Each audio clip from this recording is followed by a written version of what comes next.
Okay, so I want to answer a question that came up because a friend asked me this recently, and they said, how do you plan your content and record all of this so much ahead of the time and know what you're doing with YouTube? And I was like, wait, you don't know what metadata is and you don't know how to record your content or to plan your content? Well, all right, let's go ahead and solve that problem right now. So to my dear friend, who I shall leave unnamed, this one is dedicated to you.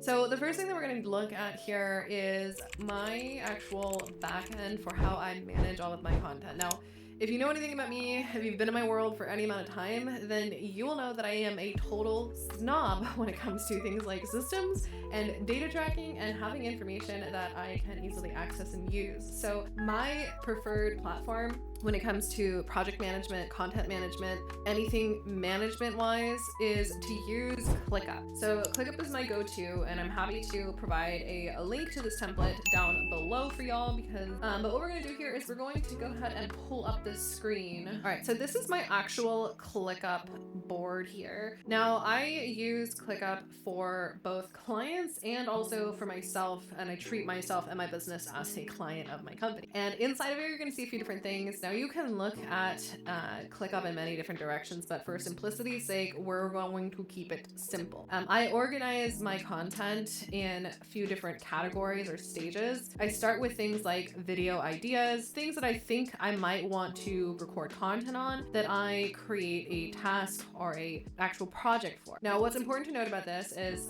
you can create task types in ClickUp. So all of these, you'll see a little video for YouTube because they are YouTube video ideas. When I'm looking at actually recording my content, I like to plan for this month. So what am I thinking about planning for this month that I want to pre-record? And then additionally, as the time gets closer, what am I recording this week? Now, I am not of the thought of you have to record videos constantly. I think that's the whole point of doing YouTube is so you don't have to be doing that. So I like to batch my content. For instance, today, this is probably video number 4 or 5, and it's giving me about a whole month's worth of content in about 2 hours, which is awesome. Granted, a big part of that was like setup because setting up is a pain in the booty. Then from there, once the content is done and recorded, I move it over to the next stage where it goes into the video editing process. Now, I don't actually edit my own videos. I really don't enjoy that part. And so I have team members who actually love doing that. And so we have 2 things that we manage on here. We have the actual video topic, and then we've got the due date for the recording to be edited, and then when we want to publish it on YouTube. So there's 2 different dates that we manage. Now, once that's done and it goes into editing, you'll see it here. And then when it's ready to publish, meaning it goes to the next stage for production where our team actually goes onto the channel, puts the video up there, uploads all the metadata, creates the actual cover photo for it. That's where it ends up in this section here. So what's important to note is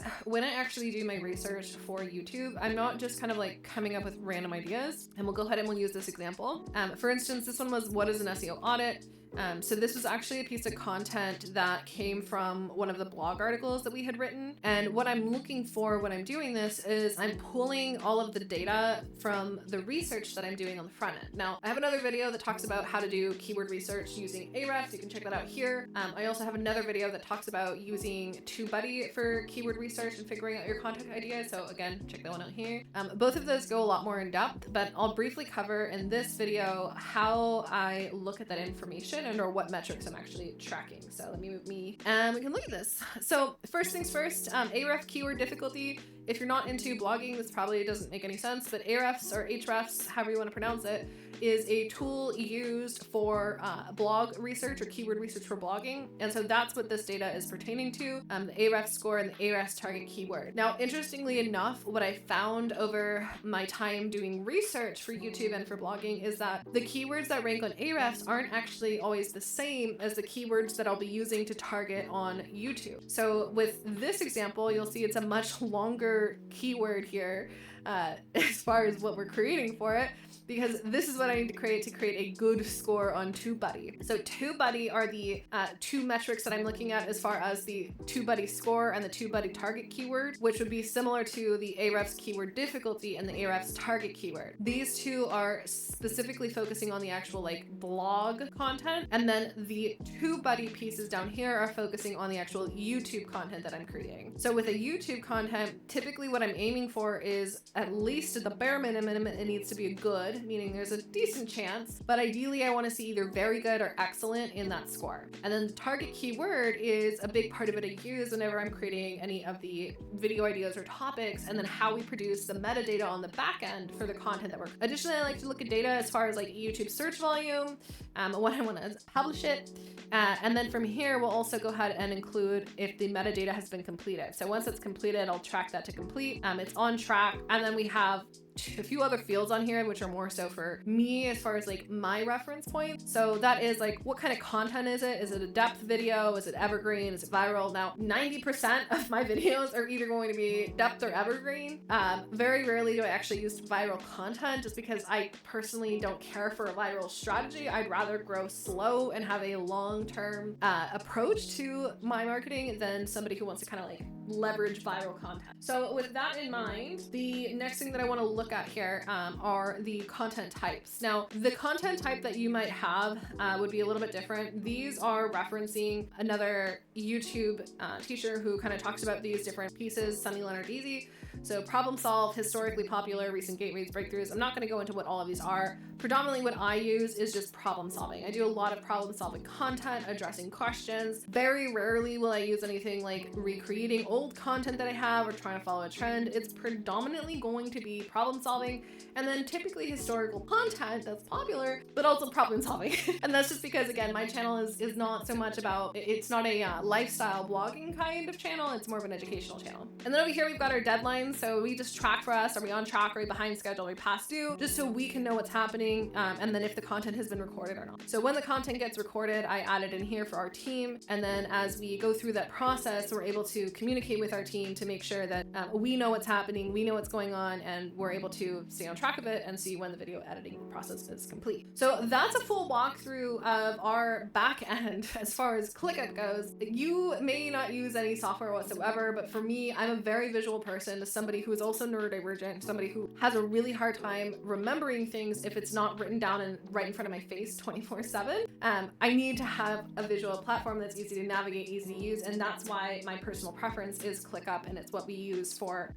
all of our management when it comes to our actual content. Now inside here as well, we do have additional pieces like competitor accounts to track. So I'll go ahead and I'll look at and see, okay, who are additional pieces of content that I want to be looking at, information that I want to look at as well, to get inspiration and ideas. And then typically what I'll end up doing is I'll go and do what I talk about in the research for YouTube video over here, where we actually go and we look at all of the content. Now, without going in crazy depth, let's go ahead and just tackle that real quick. I'll give you a brief overview of what that looks like so you can have a better idea. So we're going to jump over here to YouTube, and we're going to see the kind of like main homepage. Now, I always find it really interesting to look and see what is actually coming up on my homepage whenever I log in, just to see if there's anything in here that's like, oh, this is interesting. That might be something I want to create content around. Now, typically you're going to see the people that you actually follow or are subscribed to, but I always like to see again, like, is it interesting? Because vidIQ, I don't believe that I'm subscribed to, but interesting content and see what they're doing.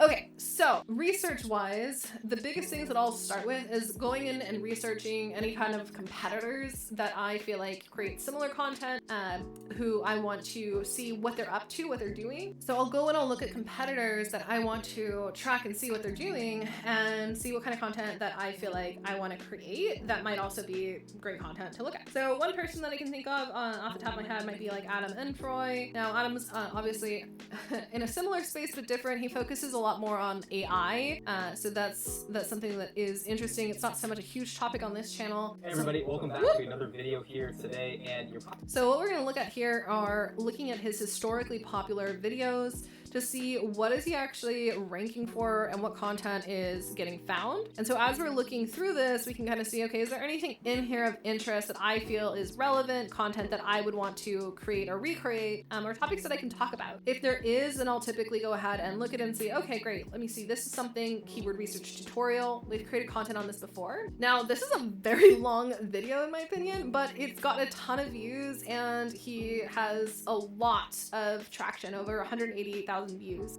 And because his channel has only 206,000 subscribers, a lot of that is likely coming not just from people who are already subscribers, but also from search, which is something that's important to look at. So what I'm going to do with this is I'm taking the actual topic, and you're going to see some things over here with the video analytics from TubeBuddy. So this is a little plugin, and we'll link it down below for you. If you don't already have TubeBuddy, you need to be getting it if you want to take YouTube seriously. And what we're going to look at is the keyword explorer. Words, guys, words. So this video that we're looking at is keyword research tutorial. So we're going to type that in here, and we're going to say keyword research tutorial 2024, and I'm going to explore this keyword and see how it's actually ranking on Google or on YouTube here. Now, the first thing I'm looking at is it is a poor score. This is a terrible keyword to try to rank for because there's probably so much content on it. So we want to expand upon that. We want to say 2024 for beginners. Now, when we do that, you're going to notice a few things change here. We're at the very good now, so this is great. We're moving up. This is the bare minimum that I would want to hit for content that I'm creating via YouTube. And then what we're also looking at here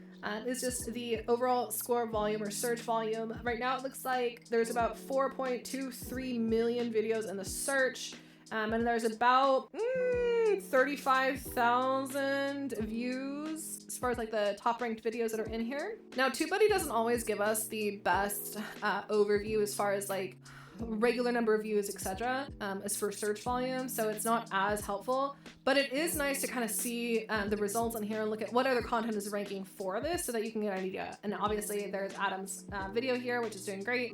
So I would go ahead and say, all right, this is something that maybe I do want to rank for, and obviously we already did. So I'm going to add this to my topics of content that I want to create as far as SEO keywords. Now from here, it doesn't end there. We've got a few more steps, and what I'll basically do from here is I take the video that I am using for a point of reference. I believe it was this one, maybe it was another one, might be a different one, and I'll grab this link and this data and input it into my ClickUp sheet. So when I'm ready to record, I have all of my references. Let's pause down here, and let's pull this up. So when I go to record, I'm not just kind of like shooting off the hip or trying to figure out what to record or how that all is going to work. For me, I find it's a lot easier and a lot better to actually do all the research on a separate day and then record on a different day, because it's two very different parts of my brain. And for me, it's a lot easier to go ahead and actually record all of the content without needing to prep for it. That way I can just focus on, okay, knock this video out, I have the scripts, etc., let's go. And that's really, I would say, like the biggest piece for me is the market research and knowing what I'm going to be creating content around. Because if I don't know what I'm creating content around, then it's really freaking hard to record content, as many of you, I assume, also experience. So hopefully you found this video helpful. Thank you so much for joining. If you did find it valuable, let me know in the comments below what piece was the most beneficial for you. And if you have questions or comments or would like any more information about anything that we went over today, feel free again to comment down below. If you have not yet checked out our free intro to SEO course, please feel free to dive over to our site under sophiekessner.com/SEO workshop. This is a completely free SEO recording of multiple educational pieces where I walk you through step by step in more depth how to do your SEO research so that you can actually start ranking on Google. So if you want to check that out, the link is in the description down below. Please don't forget to check that out. And I hope to see you inside of the next video. Bye guys!